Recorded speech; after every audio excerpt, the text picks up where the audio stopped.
Alright, welcome to Labclass 12, the last lab class of the season, or the semester. So, let's get this done. I'll post this. Bam, you're alive. Alright, so, today we're going to talk about Prologue and how it's doing its magic. In the last lab class, we saw examples of how we use Prologue, and we learned that we have to think about Prologue programs in a different way than object-oriented or functional programming, because you're not describing how to figure something out, you're describing the shape of what you want to be found, if that makes sense. So you state rules, and the rules and Prologue uses those rules to figure out what's valid given those rules. So if I scroll a bit down, before I talk about the Prologue algorithm, I'll show you, for example, here we have these two rules, and each rule consists of either just a fact.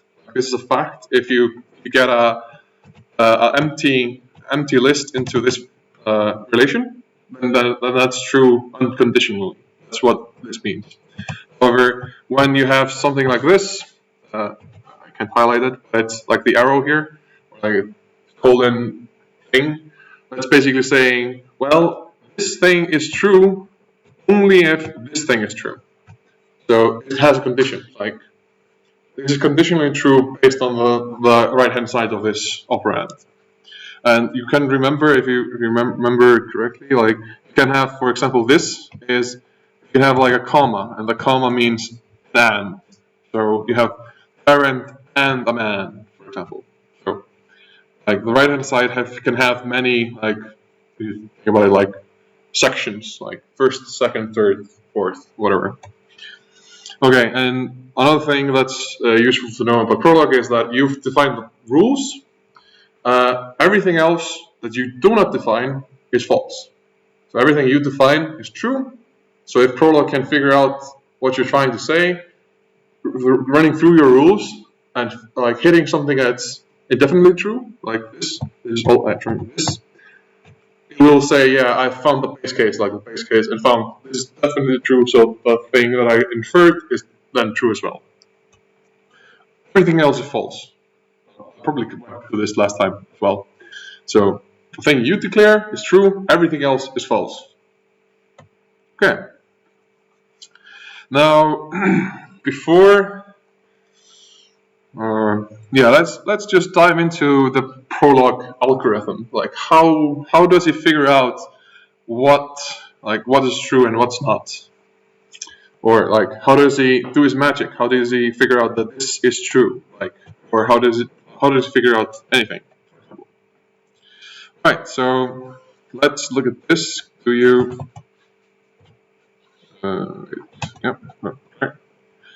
Is it maybe too big? Here we go. Okay. So if I collapse this to the right hand side and bring up this here, maybe I can zoom a little bit more out. Is this still visible? Can you see this? Okay, cool. Okay, so let's just take the first example, and we have two rules there. We have let's not copy paste it. List of empty is true conditionally. A list that contains a head and a tail. Is a list. Well, it's pretty obvious that it's a list, but we shall check it. Alright, is a list only if tail is also a list. So here you have the condition. So these two are just rules that you define, and when you use Prologue, you normally in functional programming or in object-oriented programming, you define the functions is just running through and giving one answer. For example, a function gives you one answer. We can't give you multiple answers, but you cannot query it in a sense. But here you can actually query things. So you can ask what value of x will fulfill this relation if I give you these two parameters as well. So like, is that maybe too far-fetched? But basically, like, you define some rules in Prologue that are true, and then you can actually query it with those rules. So this would be a query, like list ABC. Like, I would define these rules and then ask, like, oh man, list ABC. And I would ask, like, is this true? And Prologue would probably say, yes, this is true. So if I check it out, by the way, you can do this. Wait a moment. Yeah. So I don't really care about the the first element there, but so I can actually query and say, like, is this a list? And he will say, yeah, it's totally a list. And he'll answer anything that I ask him to answer, and he will answer what he knows. But you can actually ask also, like, what will fulfill this? What value of x makes this thing true? And of course, it's an empty list, or it's a list with some element, or some 2 elements, or some 3 elements, or some 4 elements, or 5 elements. You get it? Like, it's a list. And the reason why he says like an underscore 5,200 blah blah blah blah, that's just because like he has to define some values, and it's for us to see that this element and this element aren't the same element. That's why the numbers are there. So they are not necessarily the same element. Okay, it's just a thing that he uses to distinguish the variables that he says, like, he generates. Okay, so by the way, to actually get more answers, we use the semicolon. So the semicolon, you can see at the end, I'm using semicolon to get new answers. And damn it! I was trying to stop it without killing it, but I actually killed it. So, okay, you get the point. Like, you can get more answers, and he will actually give you all the answers that he can find, which is different from regular like functional programming or object-oriented programming. All right, so let's figure out how he does this magic. Okay, Prologue Algorithm. Now, at first sight, this might look like pretty tedious. Like, it looks a lot. We'll just step through it one by one and see if it's really that much of a hassle. Okay. So first thing we can see is that, okay, we have the query is the list of A B C. Okay, this is the query. Or you might also think of it as a goal. For Prologue, you can think of it as he has to prove that this is true or not. Okay? So if I think about the algorithm here, we have this function called the visit, and it says here, if the current goal, G, is not empty. Now, first question is, what's a goal? Well, the goal is just the thing that you're trying to prove or disprove, or like trying to figure out. That's the goal. So this goal is definitely not empty. You can see that it has a list in it. So, like, this thing would be G, right? That makes sense. So we map like this thing. Oh, I can point like you can see it. But this thing to G, right? So that's not empty. Then we go through and say, okay, G1 up to GK, and that sounds really like mathematical thing, but really it's just saying that if you have a goal that's represented by a comma, like you have commas in it, like and, then you would say like this is G1, like this thing is G1, then like this would be G2, this would be G3, this would be G4, and so on and so forth. So what he does, he just takes the goal and segments it into like all the ands on the commas, if you think about it. Then he uses the leftmost subgoal. So he would always choose the leftmost. So if you have a list of AND operations, like this and that, you will always choose the leftmost. So you always choose this thing. In our example, we don't have these guys, so that's the only thing you would choose. Right? Alright, so that's that line. Now, this is doing something. Like, what's doing here? Like, I'm gonna iterate for the first rule up to the number of rules. I'm gonna fetch the rules. Okay, what are rules? That are these guys, right? We have two rules: list of empty and list of some list. And this is a rule, and this is a rule. Okay. So what he would do is he would say, okay, I'm gonna iterate over all the rules, starting with the first rule. First rule would be this guy because it's declared first. Okay. So we are here in the algorithm. We're picking the rule. Okay. So let the rule be, and here comes another another mathematical thing, like A, B, A. What is going on here? Well, really, it's quite simple. If you think about it, A is just the left-hand side of the equation, left-hand side of this, and B are all the subparts. So, for example, this would have no B, while this thing would have one B. If you would have like a comma, something else, this would be like B2, this would be B3, and so forth and so on.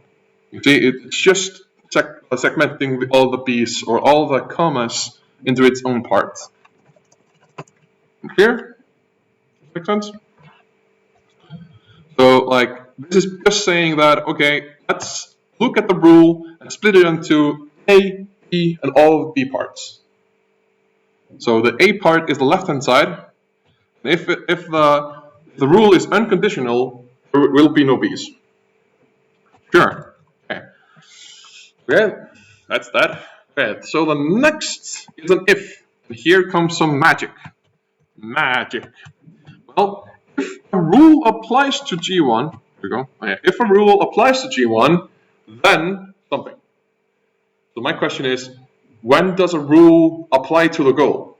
Like, okay, remember, we have this thing. This here is G1. This thing is G1, and these are the two rules that we have. So my question is, does this rule apply to this query? Does this match this? That's basically the question. No, totally not. That's what this if statement is stating. It's just that if the rule applies, in this case it does not, because it's looking for an empty list, and this list is definitely not empty. So he would discard it. Like, he would not pick that rule for this query. So as you can see, it's just the pattern matching. You have to look at the patterns and see, like, does this pattern like fit to this thing? You do it intuitively, without thinking. But here we were just stating it formally or semi-formally. Rule applies. Yeah. So basically, like here, it's just saying pick a rule, like go through the rule one by one, and only pick the first rule that you see that applies to G1. So in this case, we have G1. In this case, this rule would be the only rule that applies, right?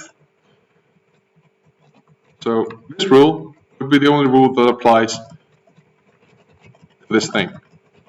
Agreed? Because the only other rule, has an empty list which doesn't fit.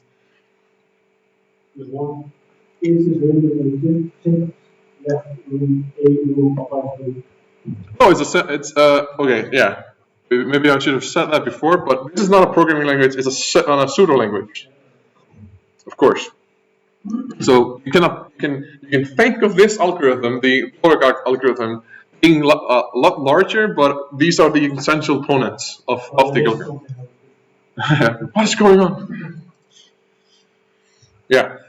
Okay, so like this part is done. We now found a rule, this rule here, that actually applies. Now I say, okay, here comes another magic sentence. It says, let this symbol be the unifier of G1 and A.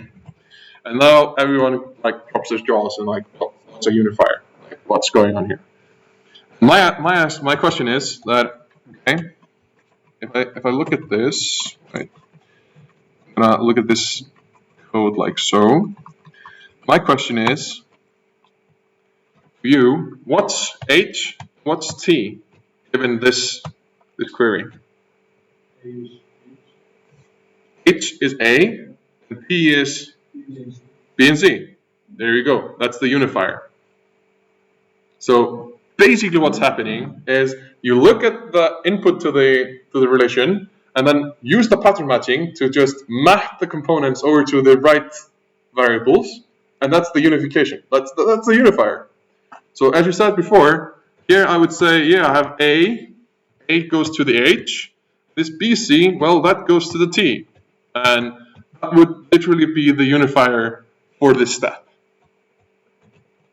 So, like this sentence, although it sounds like a pretty daunting thing, it's really just a thing that you do automatically in your head when you're like compiling the code in your head. Okay, so my question is, okay, let's see, we have this list. This is the goal. I'm gonna draw a dotted line. Wait, sorry. There we go. Okay, so let's have we run the algorithm, and let's say we've already picked the solution. We've picked this rule. Okay, and we have this query, and we're placed right here. I'm gonna pick the unifier.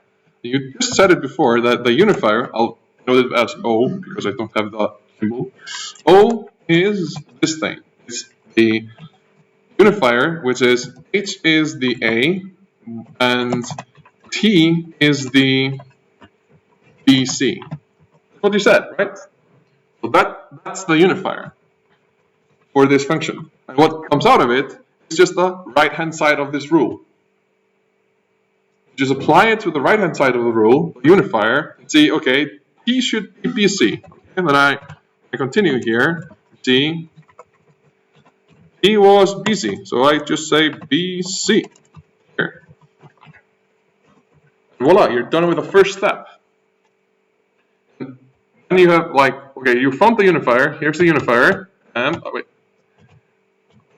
The unifier.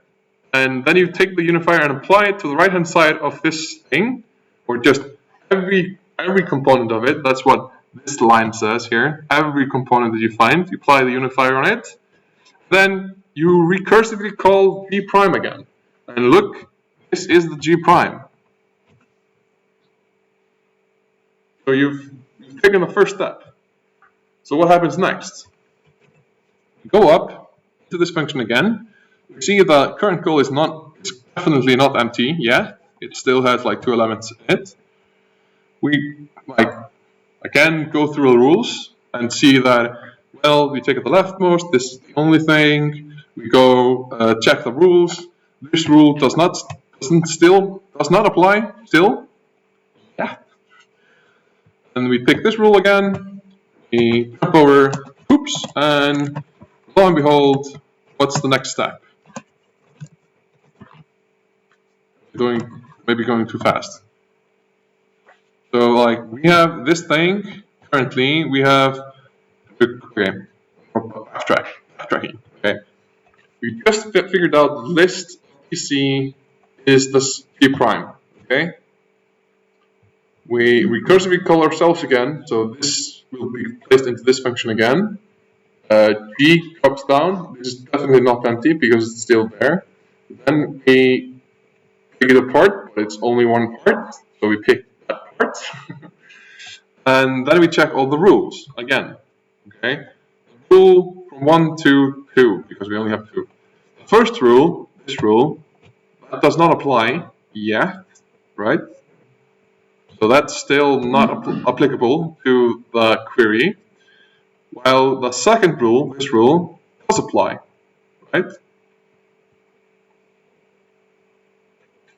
Okay, since it applies, we make a unifier, and the unifier would be then what?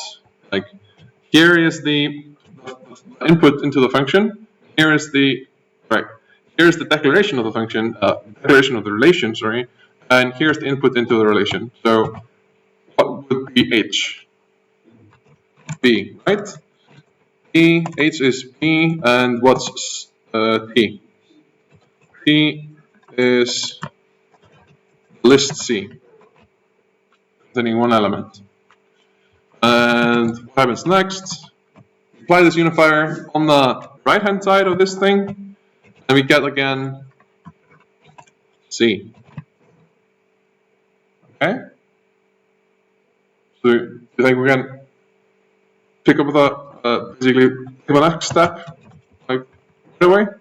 What do you think the H will be here? C, right? And this would be empty. Thus, the right-hand side would be the empty, right? And whoa, whoa, whoa, we're getting somewhere now. What happens now? Okay, let's stop for a minute. We look at this and say, okay, well, we go into G. G is definitely not empty. We look at the leftmost. Before go through the rules. We see the rule. This rule. This is the first rule that applies. That finally applies. And since we don't actually have to do any. Since the rule already is given, we don't actually have to do anything to have it succeed. Thus, we will actually call G with empty and can have a success. So basically, we would go here, get success out of it. So this would be true. True. And yeah.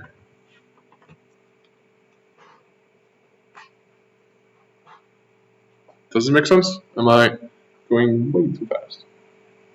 This language doesn't make sense, no?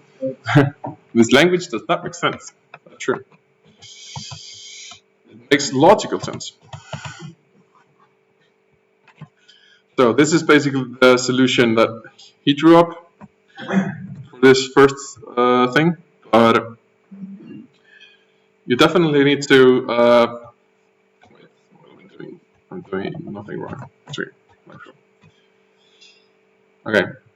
So, like, if we look at this algorithm, like, hopefully explained how it actually steps through it. Parts that are like a little bit tricky. It's just like if a rule applies, okay, you just look at the pattern. Look at the pattern. If the pattern matches, then you can use that rule. The second is like, what's a unifier? That's just what you intuitively think when you say, well, I have this input. Where does the input go into the patterns? And that's again pattern matching. Okay. So another thing to note is that you always choose the leftmost circle.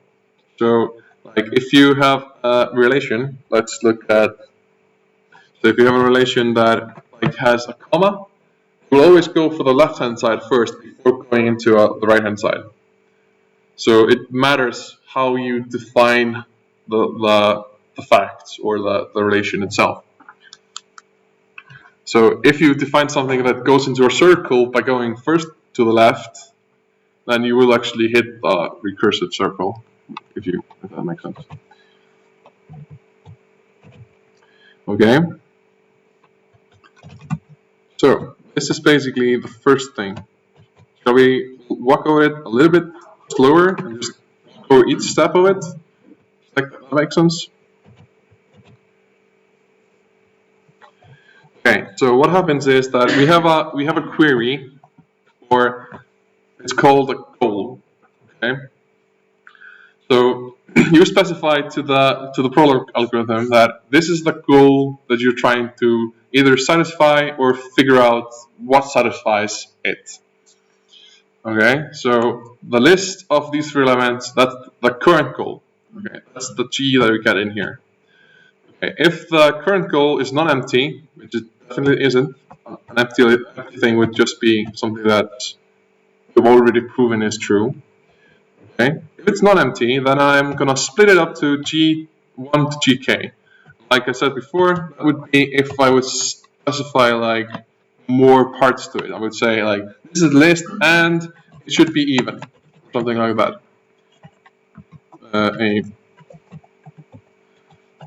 Or like this list should be even. Like if I would add like this component to it, that would be the second goal. So you think of it like I have this overall goal of like trying to like prove everything, but how I prove it, I'll split it into sub goals and just work on these individual sub goals, the leftmost first. Does that make sense? I would always pick the leftmost first. Okay, so that's what this statement says. Okay, then I'm going to go through all the rules that apply. So rules, that's the thing that you describe. This is the rules. So he'll walk from the first declared rule to the last declared rule in that order.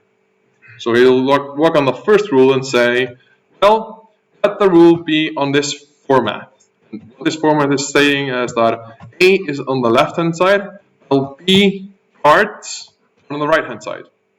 So the B parts are just like the parts that are divided by comma. So like this is a list, and again, I would say like if it's an even something something, then this will be B2. So I get B2 here, and then B3, and so on and so forth. So it's just declaring how the rules should look like. Okay? And if I don't have any, if it's unconditionally true, like this, then I would have no B part. That's why the y can go down to a 0. Okay. If a rule applies to G1, that's what I said before. It's just checking that. Okay. For example, this rule definitely does not apply to this rule, this thing, the query itself, the goal. Sorry, because this declares something that has to be empty, while this is definitely not empty. And that's again the pattern matching that you have to look at. Okay.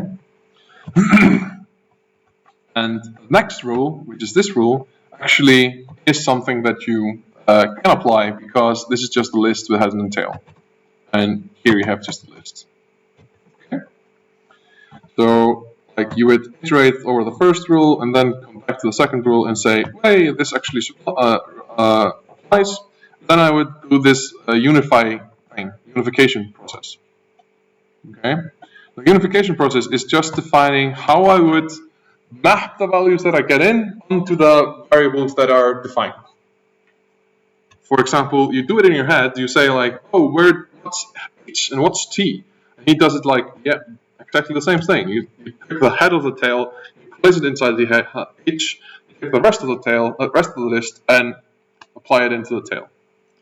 And then you would look for so when he picks the sub goal, like in the next goal, like G prime, he checks like the right hand side of the rule that you did, takes that and like uses that as his sub goal, like the next goal. So in order to ensure that this is true, I have to ensure that this is true, and therefore I have to next check that thing.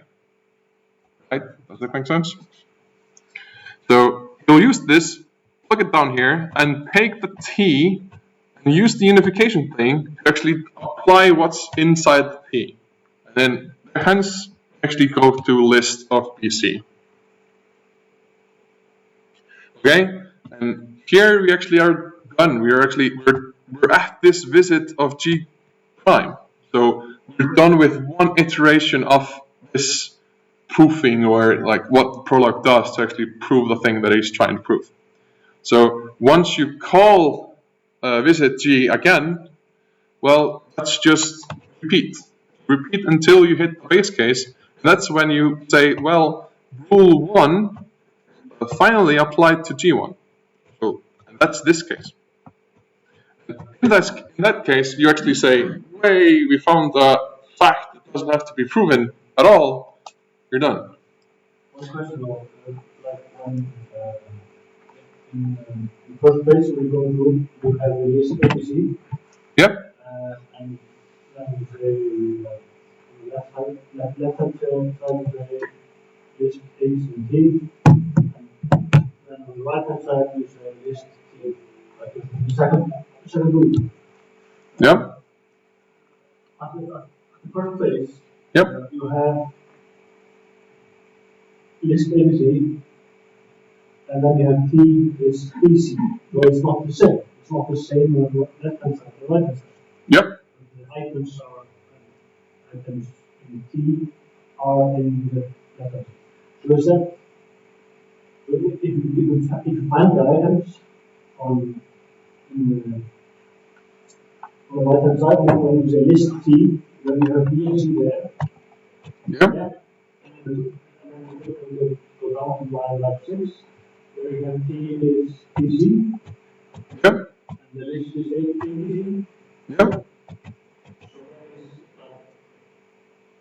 that is not true there, or Yeah. because it's not the same. You have shorter list on the right hand side. Yeah. There's a true on the list of T. Yep. I'm So- just wondering what. So the reason why I think it's a bit confusing because it's called list and then list again. Like, why is this suddenly like less of a list? So basically, I think the question is like, It seems like we are evaluating is this true? And it's not identical. sorry, like, is this list the same as this list? It isn't. Isn't? Yeah. Because when you are going through it and you say list ABC, and then the H is A, and T is B and C, Mm-hmm. lists are the same. Yeah. So is that the false and you go on until So we're not actually checking if anything is equal there. We're just checking like, is this list a list? That's basically the only thing that's happening there. So there's no comparison of two lists. But yeah, I'll yeah. Okay. Okay. Well, so maybe we can move on. Okay. This is actually a good question though. Like, maybe I should take one example from the previous lab class. Will probably help. Yeah. So okay, like just quickly, you can quickly take this because we will probably finish soon. Okay, so let's take this really simple method here. We're checking like, is this list even? Okay, I'm gonna copy this to a new thing and then use this as my scratch pad. Okay. So okay, so in Prologue, like anything you define. Oops. Sorry. Okay. Okay. In Prologue, anything you define is true, otherwise it's false. So we have to define, like, we're checking like, is a list of even length. Okay, so I would have this even relation. I would say, okay, if the list is empty, then it's definitely even, because it's even length 0 is even.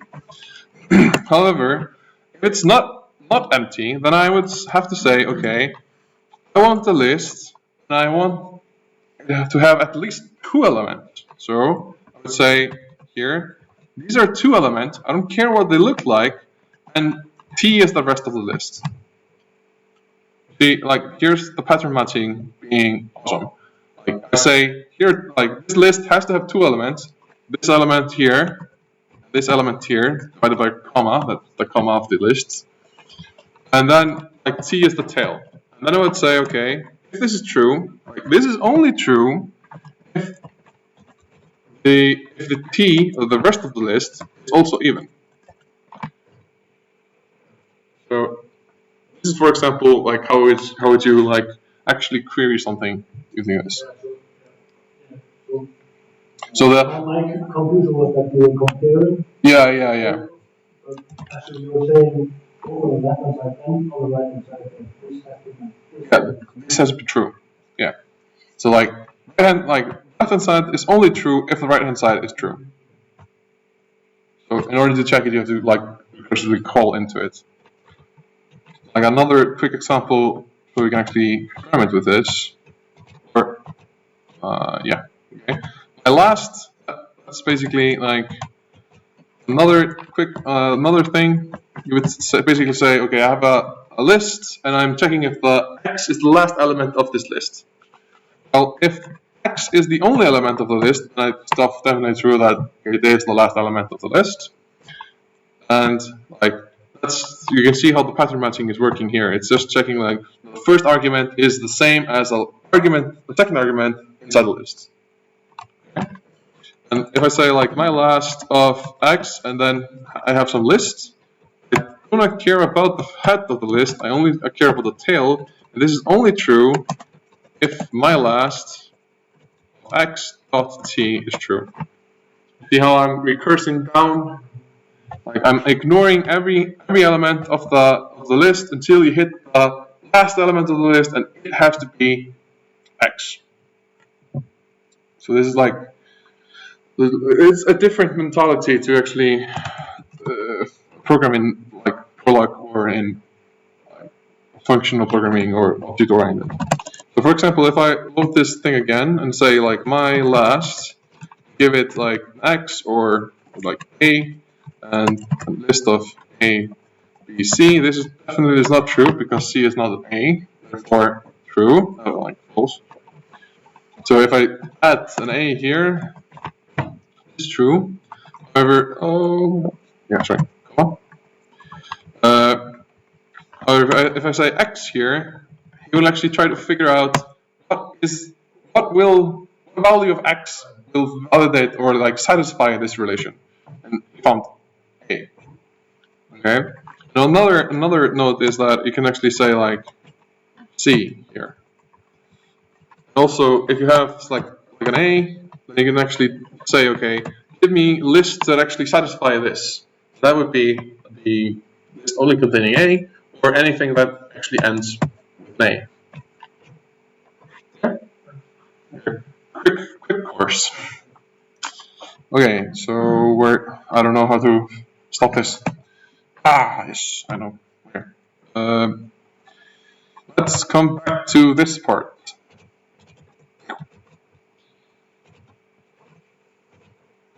So I recommend look at the recording of the last lecture. But okay, here we go again. Let's look at another example. Unless you have any questions about how I actually found this out. This is the most trivial case. So if it's hard this thing, then we have to go over it again. Oh, you're just intimidated by me. Okay.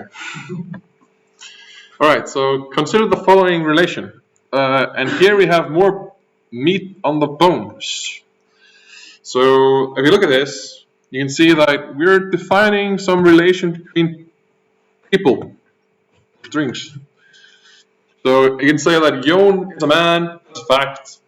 Katni or Einar are men, that's a fact. Sikka is a woman, and like and here you have another relation that says like father Jon Einar. So you have like Jon is the father of Einar, and mother Sikka is the mother of Gutney, or mother of Einar. See how it goes. And then parent XY means it's either father or mother. You can see how you do or. Like you have a comma for n in Prologue, and you specify multiple things for or. Right? Does that make sense? So you have either the parent is a father or the parent is a mother. So you have two of these. Okay, so and you also have some relation called son. So you have to have like, is X the son of Y? So then Y has to be the parent of X, and X has to be a man in order to be a son. Right? Does that make sense? I'm gonna zoom a bit out now, so we can get the, and probably because I'm gonna draw this up in Notepad, so like bear with me. This too fine. Let's look at if this looks. Yeah, this looks fine as well, I think. Let's look at this like a little bit. So okay. Okay, so the mission that we should find is that, well, our current goal, and I'll just have it on the right hand side, the rules. Our current goal, can I maybe use a bit more? Yeah. There you go. Our current goal is figuring out who is the son of Sika. Okay, and we'll just use this. This is the goal currently. Bam, son of Sika. Right. So this is the current goal. So my question is, okay, we'll look at this these rules, say, okay, or wait, before we look at the rules, we look at the algorithm. I think I have to zoom out a bit more. I can squeeze it in. Okay, we look at the algorithm. Say, okay, we have G. G is the first thing. What do we do? We check the leftmost part. Well, this is the only part, so we check that. We look at the rules. Okay, let's look at the rules. Okay, this is the only rule. Right? That's the only son rule. So this is the query, son of Sika. This is the only rule that applies to son of Sika. Okay, so here we go up again and see that this rule, does this rule apply? What do you think?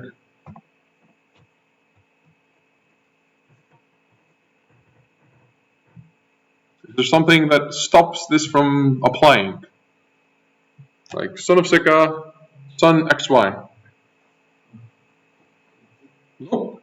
Nothing that hinders it. It's not like an empty list and you have a list like before. It's just saying that x and y are the parameters, and they are unbound. They don't, like, you don't actually have to require anything of them. So you can definitely call it. So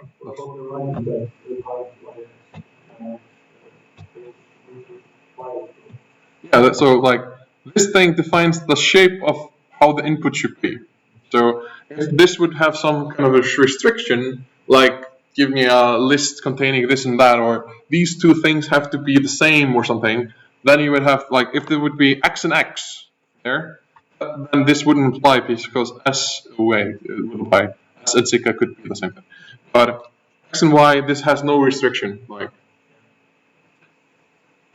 okay, so the first thing is that, okay, since we found the rule, this is the only rule that applies, let's find the unification of this rule.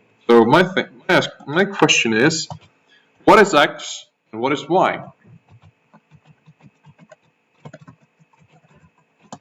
If you look at this, son xy, we have son s Sika, xy or s Sika. What is the unification here? Or just like, what's x? Right, x is x. Oh, x is s, right? And what's y? Y is Sika, right? That's the unification. Like, you look at the parameters, you see this is s and this is Sika. Well, that applies to x and y. Therefore, we're in business. Okay. And what's the right hand side? Right hand side is here. So this is the thing that you get. Like, this is the next goal that you get.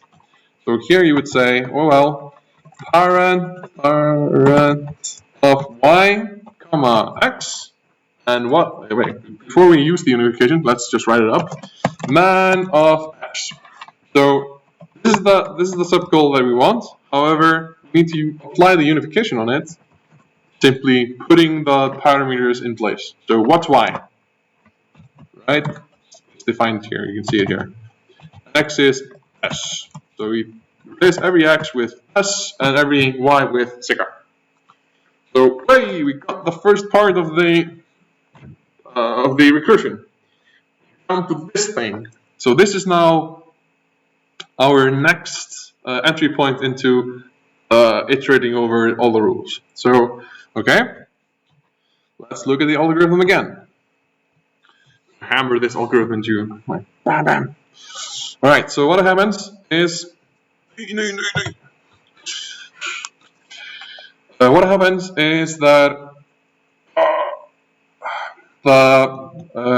we get G. This is G now. We check that we have now actually two. We have G1, this thing. This is G2. See, you have a comma there. So what we choose is the leftmost circle. So we choose G1, which is this thing. Sorry, this thing. So we have, even if we have another rule, we just let it lie there because we're just focusing on the leftmost rule at a time. Only one rule at a time. Or only, yeah. Okay. So we look at parent sigma s. Okay.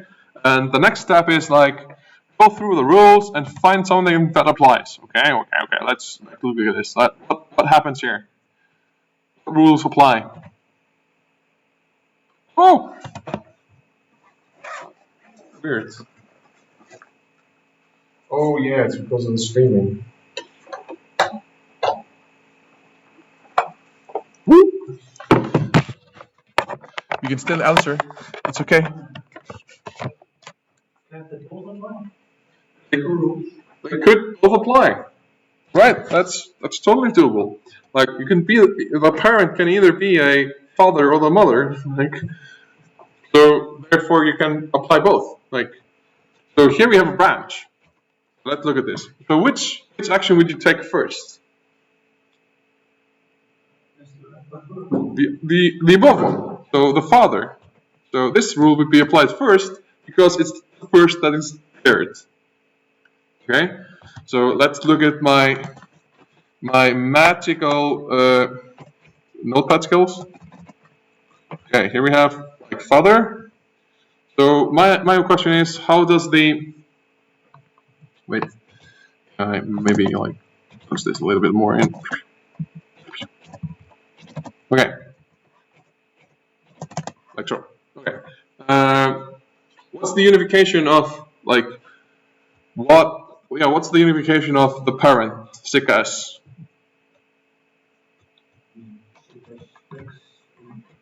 Oh, this is basically x equals sigma and y equals s. Okay, let's draw this like a little bit back.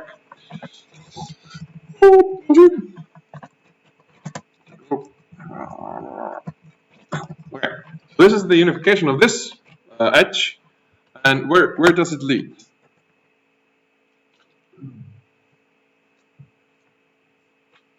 So the right hand side here.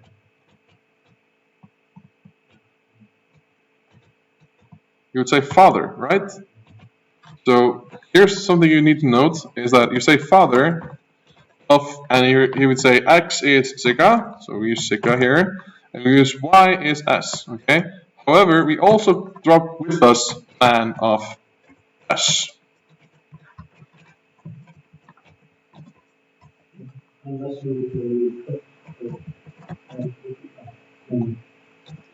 So the reason why we take man with us is because man, we haven't evaluated man yet.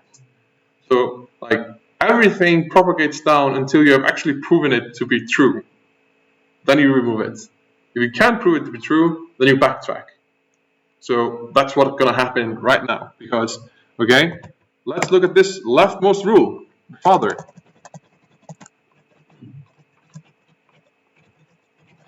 So what happens here? Father sigma s.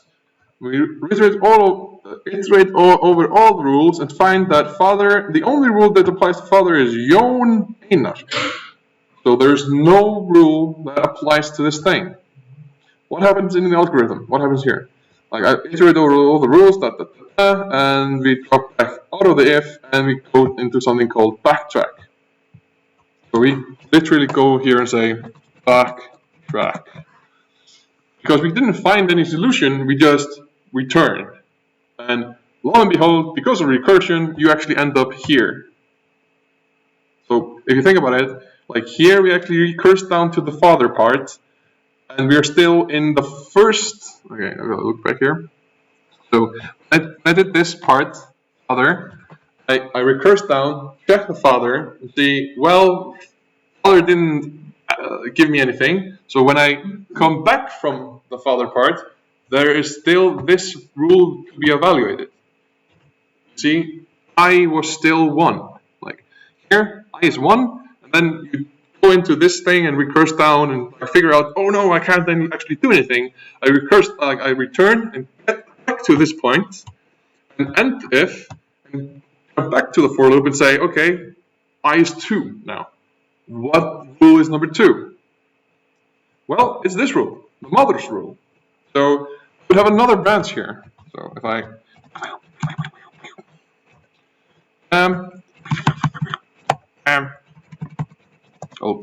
sound effects. So there's another rule here that would actually do the mother's thing, right? Does that make sense? Like the backtrack is just saying, well, I didn't find anything. I'm gonna return and hopefully I find something else in another branch, right? Okay. So here I'm gonna say, maybe I'm gonna zoom a little bit out, a little bit more. There we go. Is this still visible? Yeah, it's totally visible. There we go. Alright, so we're down to the second rule. So we're down to this rule. So we've already concluded that this rule didn't give us anything. So we're back to this rule and say, okay, what's the unification? Like, what's O?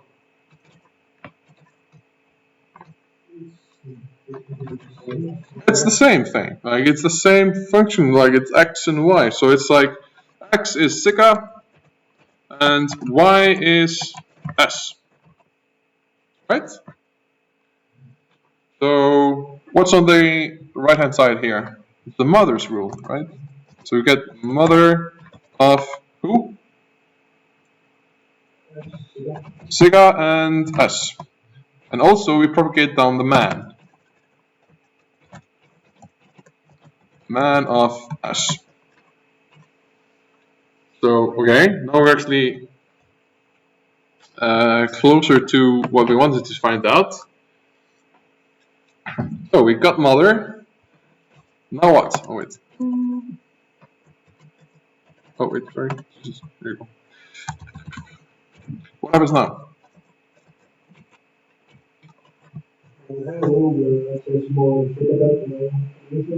Yeah, that's right. Right. So what happens now is that, okay, you iterate through all the rules that are mother and check if any of them apply. And the first rule that you see is sikapyatni. So you will see that, well, here we have a branch. We'll call it the Patni branch. There you go, and oh my god. So here I would say the unification here is basically saying that S equals Bjarni. Ah, so close.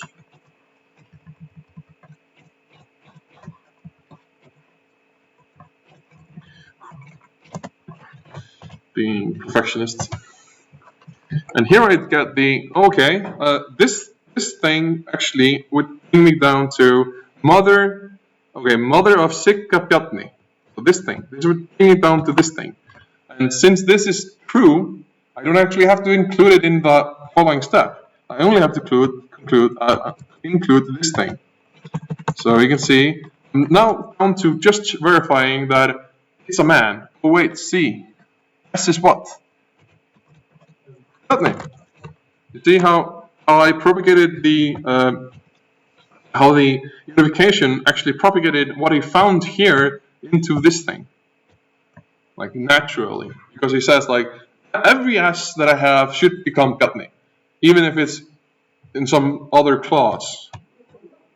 So now I'm actually checking out if this is really a dude.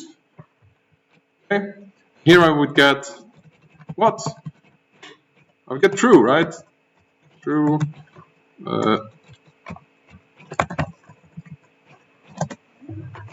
That makes sense, right? You get true because you iterate over all the rules that are man, and Here say, okay, man Jon doesn't apply. Man Bjarni, woo! So don't need to write that down. If you don't check man Jon and man Bjarni. No, because that's not part of the recursion step. It's part of the this apply rule. If this applies, then do the following. It's just using the pattern matching. Well, the other thing is actually like evaluating the rule itself. There was one man who Bjarni. Yeah. So we never hit that rule. Yeah, we never hit that rule. So what happens when you get true is that you get true, but you also continue, like you backtrack again. What will happen here is the reason why I did this like one branch is that you would also get another branch stating that like so, bam, bam, bam, and the branch would say, okay, this is not Bjarni, but it's what is Einar. And here we also get like man, Einar. And lo and behold, bam,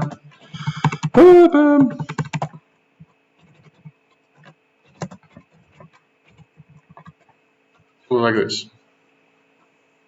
There are two solutions. So shall we see if this is the same as what he got? Let's see. I'm still a bit. This is not. Yeah, it doesn't have as mad noodle fields. That's true. All right, so let's see it. Here we go. Okay, wait. Here we go. Can we do this?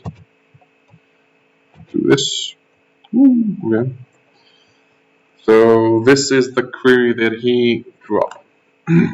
All right. Can I zoom a bit more in?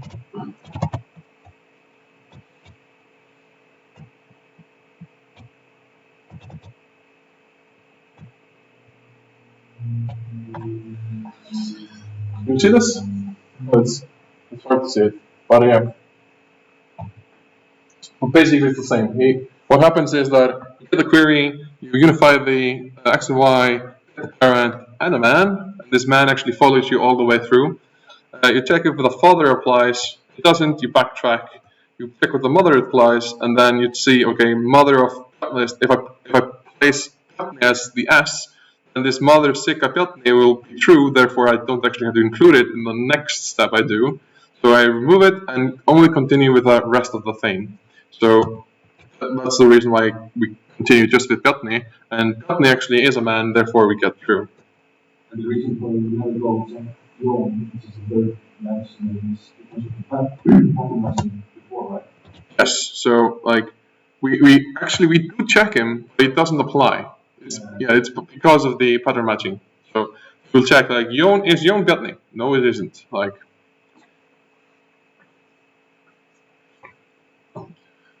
so here.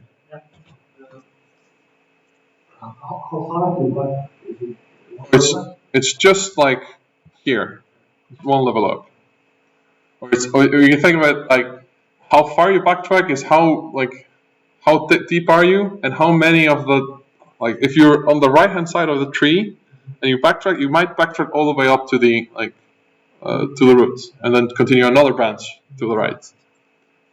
Think about it. If you know like how the tree would lay out, you'd see like if you were in the left, if you went left and then right down, and then you would backtrack all the way up to the root and then go to the right of that. So it depends on where you are in the tree. But each backtrack only backtracks one. But you could have a series of backtracks.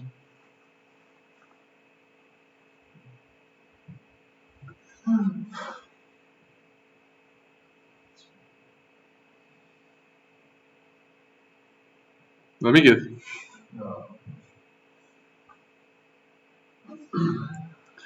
So yeah, it's a bit much, but okay. So like hopefully this fancy painting helps a bit.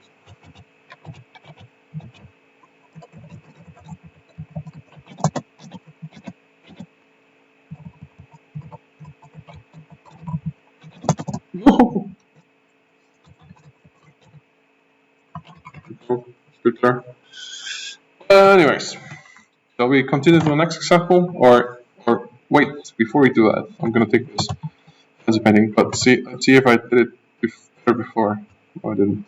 Let's do it this way. Okay, I'm gonna take this fantasy painting, and I'm gonna take this because these are the rules. Okay, here we go. Okay, so these are the rules that we have, and I'm gonna just save this and like explore a bit in Prologue. Wait, what happened? Here we go. So I'm gonna reload. True, and now I can actually do the query that we just did, which was like sun, what was it, Sigma, y, something like that. Well, the other way around. Y, Sigma. Gutney, and IF. That's right, Gutney Einar. So if we do it again, Gutney Einar.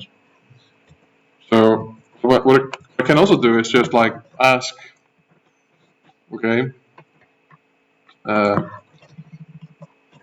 could ask, for example, I don't know, Einar X. So who's the father of Einar? It's Jon. Who's the mother? Sigga. So you can ask such queries, and also you can ask like, okay, give me like anything that applies to this. So it's Jon Einar, Bjarni Sigga, Einar Sigga. So you can actually give you like both the values and say, okay, these are the two values that actually will make this true. These are the two values that will make this true, so on and so forth. You see the power of this simple algorithm, right? Pretty simple. The power of this simple algorithm is immense. Like you can do a lot of things.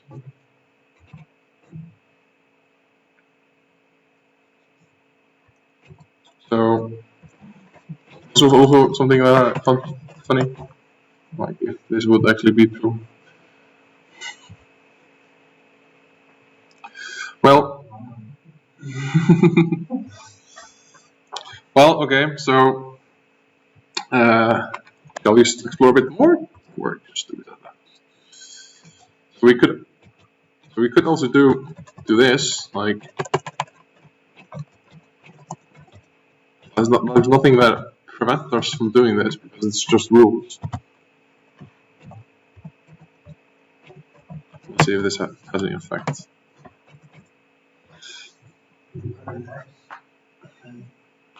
Sorry.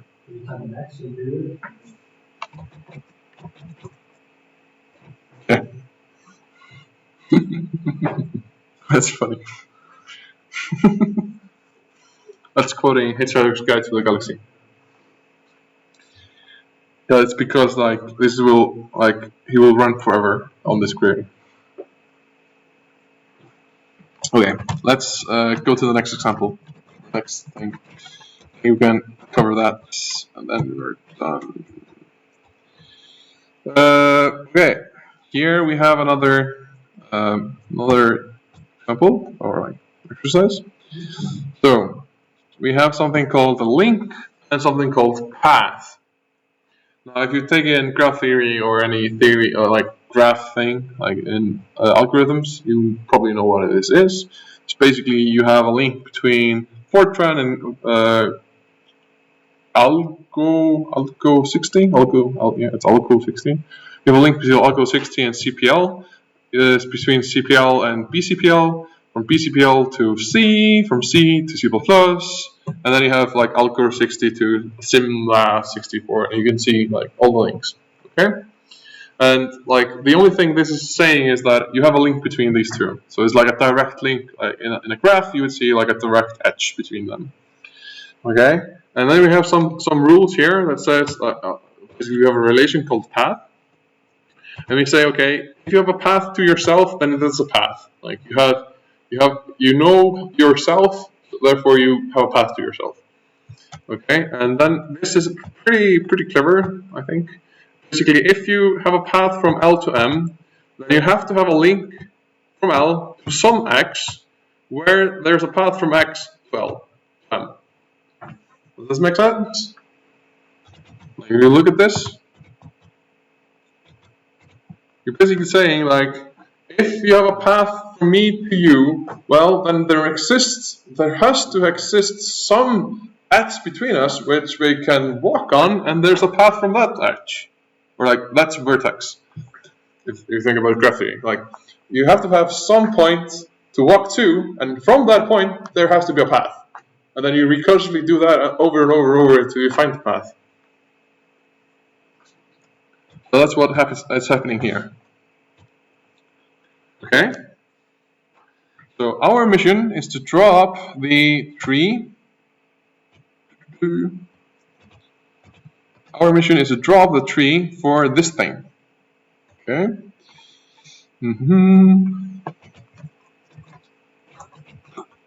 So let's take these two rules. Okay, let's take this thing. And I'll have the rules just on the side here. And do you think you can help me with doing this? Because help me with doing this algorithm. Like, here's the goal. What's the first step? What's the next step? Okay, so here is the goal. Basically, we have a path from PCL to something. So before we go into the algorithm, let's just think about what this should return, or what values of y are there that satisfy this relation.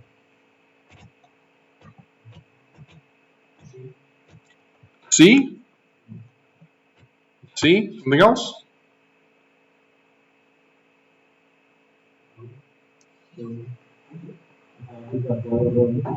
Ah, that's right. So if you just walk one.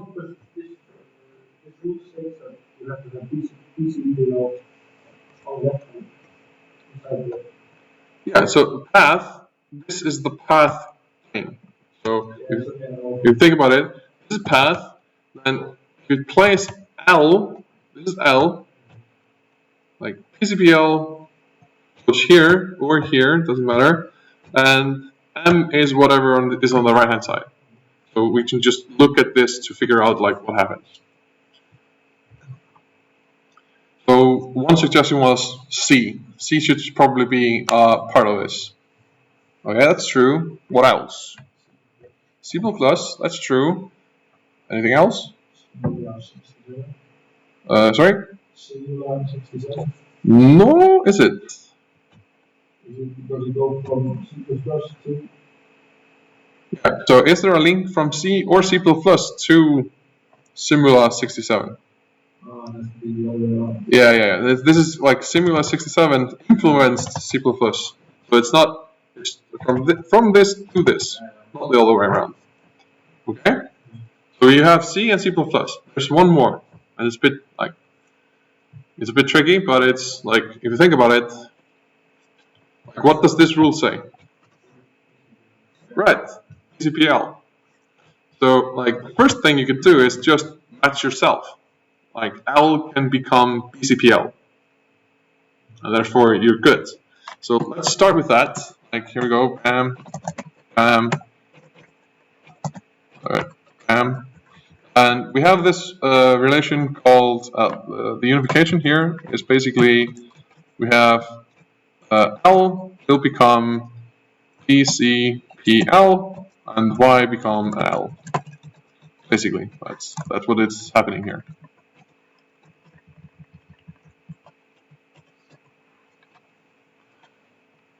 Okay? And what happens then? True, right? You're done. Woo! I found the link to myself. Okay? Okay, so what's the next step? So definitely not that easy. So basically, here we have this, and I'm gonna just like write up quickly the link itself. Okay. So we already found that this rule does apply, and that's good. Then we move on to this rule, because we have a for loop of all the rules. Okay. So now we apply this rule. So what's the unification of this thing and that rule?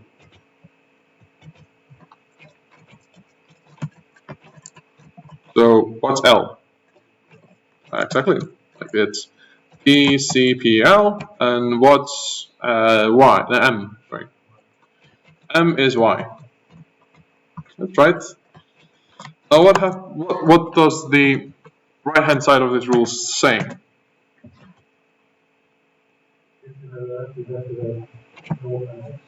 Yeah, in order to that to be true, you have to have link LX and path XM true. So you get both of the things. You get link. Yeah, it's and. Yeah, both of these things are required in order for the left-hand side to be true.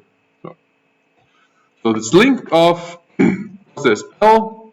Well, L is here, so we just take this and say this is L, comma X.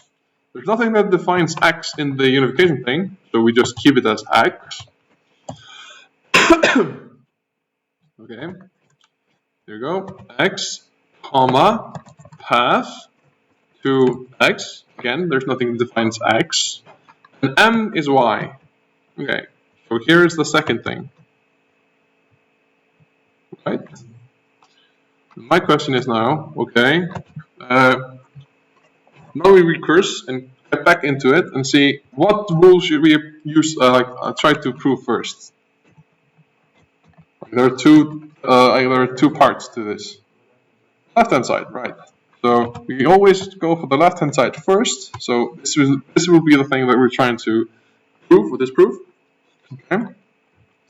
So so what we do now is we check the rules. So we go through the rules and see link Fortran, no. Link Alcor, no. Link CPL, no. Link ECPL, woo, we got something. So we found the link. When we say, okay, got the link. What's the unification between this thing and that thing?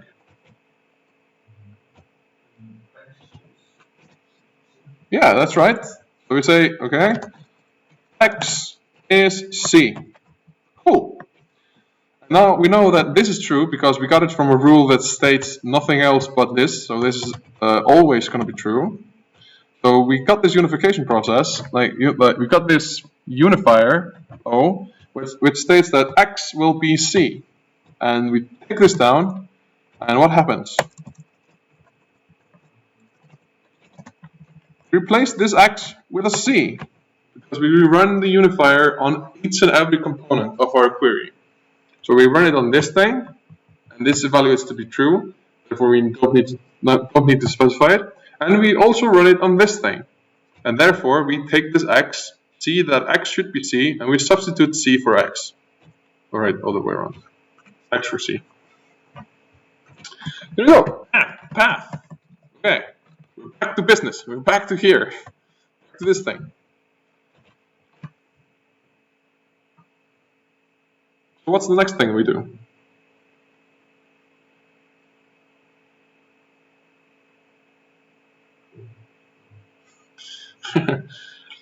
Flip the table and run away. So we are in the same position as this thing, right? We're just looking at C now instead of ECPL. So what's the first rule that we should look at? This thing, right? Like we did before. Okay. So I'm gonna take the liberty of doing just this because this is exactly what doing this because this is exactly the same thing. However, it's just gonna change the parameters. Oh wait. Oh no. Okay. Oh man.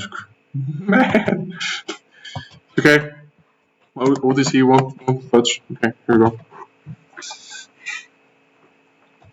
Right, so what happens is that you get the unification of the left-hand side. Okay, so we first check this rule and see, well, L can be C. Okay? Oh man. Okay, L can be C, and therefore this thing evaluates to true. Just like before. Same logic applies because we're in the same step. Okay, Next thing is that we use this rule, and that basically takes down and says, okay, C will be the L, so it's L is C, and link of what will happen. What's this? Here's C, right? Because we got L here, and that's C, L is there, therefore C, and here we go. Sorry. Yeah, exactly. So what happens is we run through the rules and see, hey, here's a C, and that's C++. So again, we get this link. I'm sorry if I'm going too fast. There we go. Okay. And we get C++. I'm going to write this like this. It's too long. So that's C++. Okay. And what happens? We get the right-hand side here. We get it with a C, therefore we get X here. No, sorry, C++ here. And again, you do the exact same step, so you could recurse this again. So that's the last time you actually do it. But you can see the pattern, right? How you would actually walk through this. Does this make any sense? Or a bit?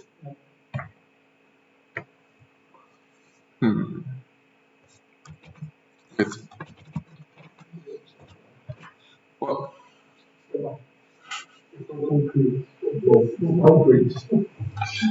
yeah. Concrete. All right, so I think I'm gonna, okay.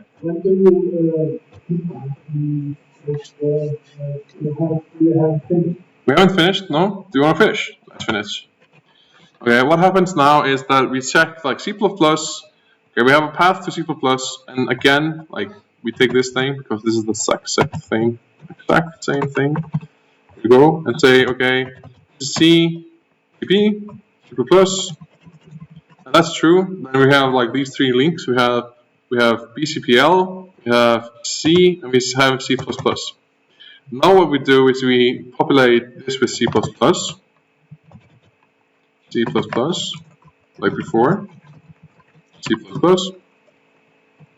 and like the X stays the same, the Y stays the same, and once that's done, we check that if this is possible. Like, okay, let's look at, is there a link with C++ in the first hand side?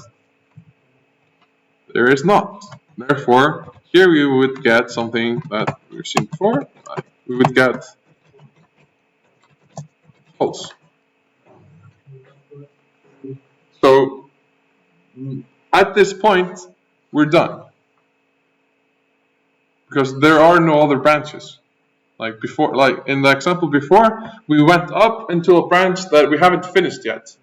But in this example, we actually are in the branch that is currently the latest in, like, to think about it.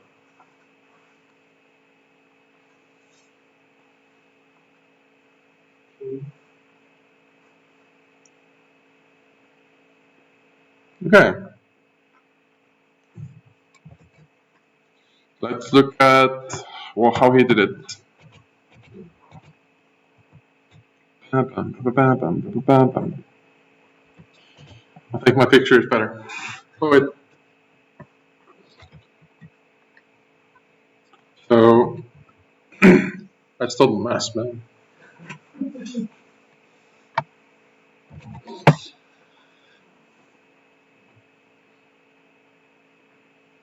So, like, any questions about this? Like, I know it's a bit confusing and.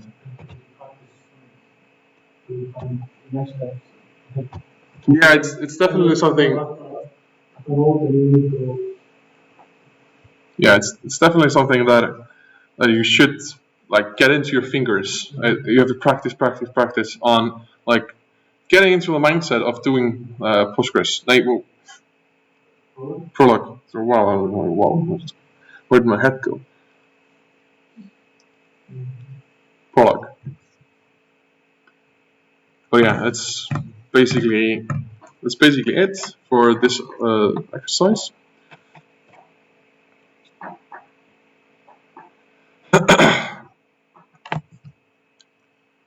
I'll probably answer questions like as usual. No one's commenting on the live stream. So yeah. Like 20 or something? No, I think of one of the top ones like is 100 or something. That's a bit. That's a good. Like the last thing was like 16 or something.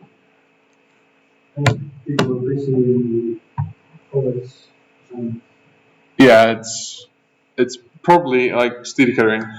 Yeah, it's probably that. It's Malloc Lab, like dragging everybody down. But yeah. All right. Well, see you. Whoops. That's thanks. All right. Thanks for the semester. Bye bye. Any questions? Please send me an email.